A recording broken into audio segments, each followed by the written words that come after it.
Hey there, got an original Xbox here today.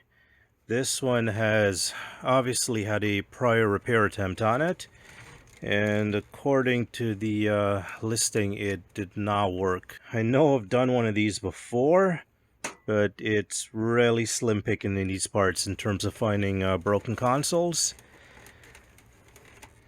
And this one, as we can see, is a little bit grungy as well. So since it's already open, let's just lift this off and see if we can spot anything really.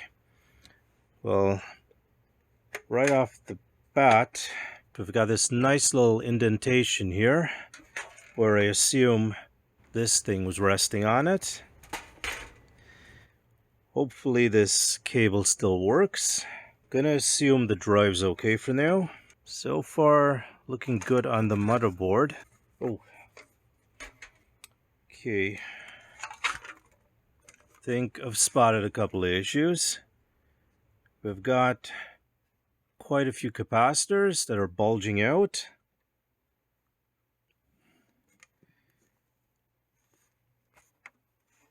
Yeah, I'd say at least 6 capacitors. Looks like the ones on the power supply are okay. Now, I do have replacements for these guys, I think. And also, yeah, looks like the super capacitors leaked a little bit in this area, right here. So that's going to need a little bit of cleaning. Okay, so let's get the motherboard out of this. Also, just notice the motherboard screws aren't even in on this thing. Good thing I didn't try plugging it in. So these right here are 1500 microfarad capacitors, as is that one right there. These ones here are 3300 microfarads. And of course, we'll have to remove the super capacitor, this one right here. And that one's off. Here you can see a little bit of evidence of the leakage right there. Okay, so that's all 6 of the bulging capacitors replaced. And the clock capacitor has been removed, but you can see it did leak a little bit there. So we're going to use 99% isopropyl alcohol, clean off the whole board now, and then we'll see to get this guy reassembled and see if it works. Okay, got it relatively clean for now. Now, before I go wasting my good thermal paste, I'm going to check it first, see if it works. If it does, we'll repaste it. Okay, so a computer case screw seems to have worked to hold it in place. Okay, I've got 4 computer case screws in here now. Should be enough to hold it in place, stop it from shorting out. Okay, we've got this thing hooked up now, found some cables for it. Let's see if I've wasted my time, as well as 6 capacitors. Powering it on now for the first time.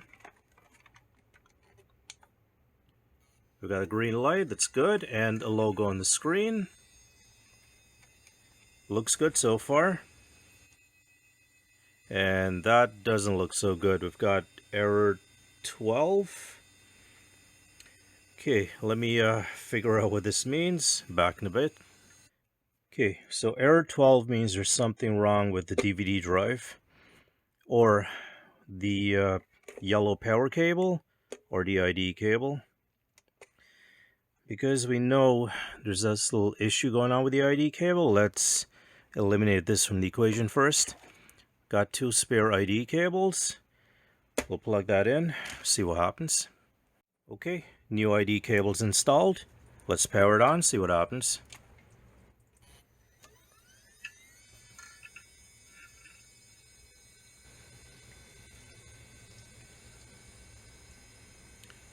Okay, still error 12. Okay, I was hoping I wouldn't have to rip apart the other Xbox to swap out the DVD drive, but it looks like we're going to have to do that to test this out. Okay, so we've swapped the disk drive out. This is the old one right here. Let's power it on, see what happens.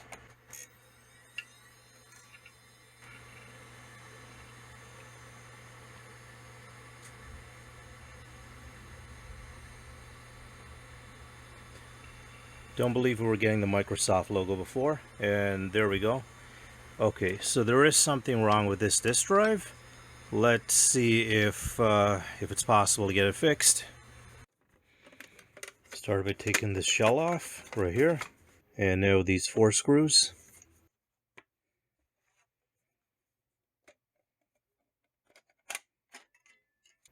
First thing we'll check is this ribbon cable right here. Looks like it's in securely. Don't see any breaks on it.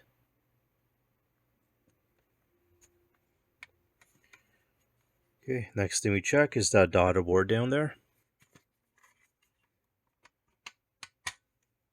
Looking for any corroded contacts, anything like that.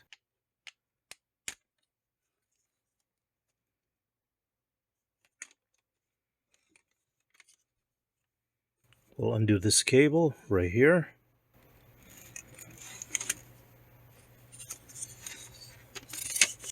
Doesn't seem like any of the capacitors have leaked.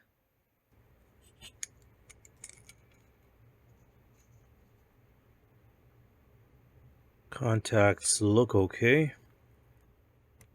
This one looks okay too. We'll give it a cleaning just in case.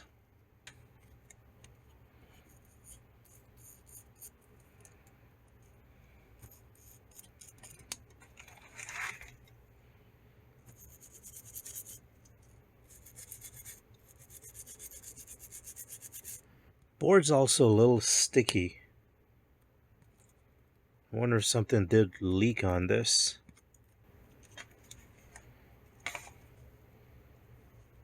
Just trying to get it cleaned up.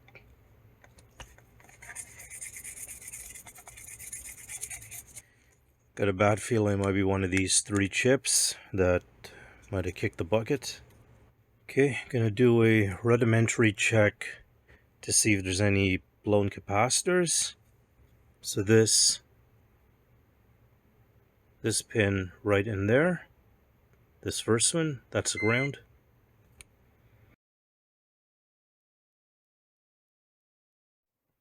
Sorry, didn't get that part in film, but I've sprayed electrical contact cleaner onto all these contact points here. Don't think it'll really help, but let's give it a shot. Okay, let's see if we get that blinking red light again. Yeah, got the flashing light again. Strange that the eject mechanism seems to work no problem. Okay, so I've been Googling this problem here for a bit, and everyone online seems to be saying to replace this DVD drive right here. So for now, temporarily, that's exactly what I'm going to do. But I think this warrants a revisit later on, after I do a bit more research on this. So, gonna pop another drive in here, and we'll test this out, make sure it actually does work properly. I've also replaced the thermal paste underneath here. Not gonna bother showing that on camera, because you've seen it in the last video. Not gonna bore you with 5 minutes of me trying to scrape old thermal paste off. Okay, so I've put it back together with a temporary DVD drive in here, and I can confirm it is at least working. Let's test it out with a game. Okay, I have a feeling the drive I replaced it with may not be the best drive as well. Let's try another disk. Testing out this one. This disc looks to be a little bit scratched.